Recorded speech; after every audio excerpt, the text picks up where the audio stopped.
పడుతూ ఉండటంతో వరద కూడా తగ్గుముఖం పట్టింది. ఈ క్రమంలో విజయవాడ హైదరాబాద్ నేషనల్ హైవేపై రాకపోకలు పునరుద్ధరణ చేశారు. ఎన్టీఆర్ జిల్లా నందిగామ మండలం ఐతవరం వద్ద జాతీయ రహదారిపై మునేరుకు వరద తగ్గడంతో వాహనాలు జనం రాకపోకలను తిరిగి అనుమతించారు. మునేరు ఉప్పొంగటంలో జాతీయ రహదారిపై వరద నీరు ఉధృతంగా ప్రవహించింది. వెంటనే అధికారులు ఆదివారం మధ్యాహ్నం 1 గంటకు ఈ నేషనల్ హైవేపై రాకపోకలను నిలిపివేశారు. ఇప్పుడు వరద పూర్తిగా తగ్గుముఖం పడుతూ ఉండటంతో రాకపోకలు తిరిగి ప్రారంభమయ్యాయి.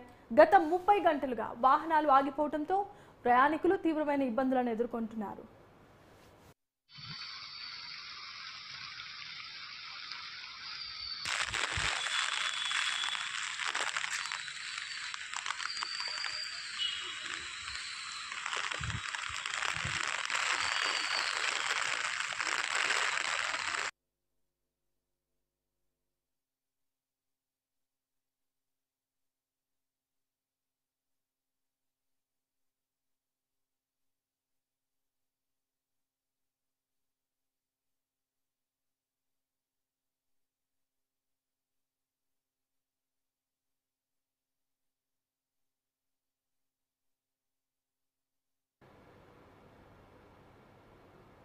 విజయవాడ హైదరాబాద్ జాతీయ రహదారిపై వాహనాల రాకపోకలు నిలిచిపోవడంతో అత్యవసరంగా వెళ్లాలనుకునే వారికి ప్రత్యామ్నాయ మార్గాలను సూచించారు.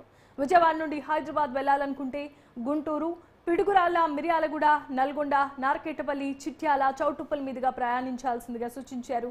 కొందరైతే అదే మార్గంలో వాహనాల రాకపోకలు కొనసాగుతున్నాయి. దీంతో ఆ జాతీయ రహదారిపై వాహనాల రద్దీ పెరిగింది.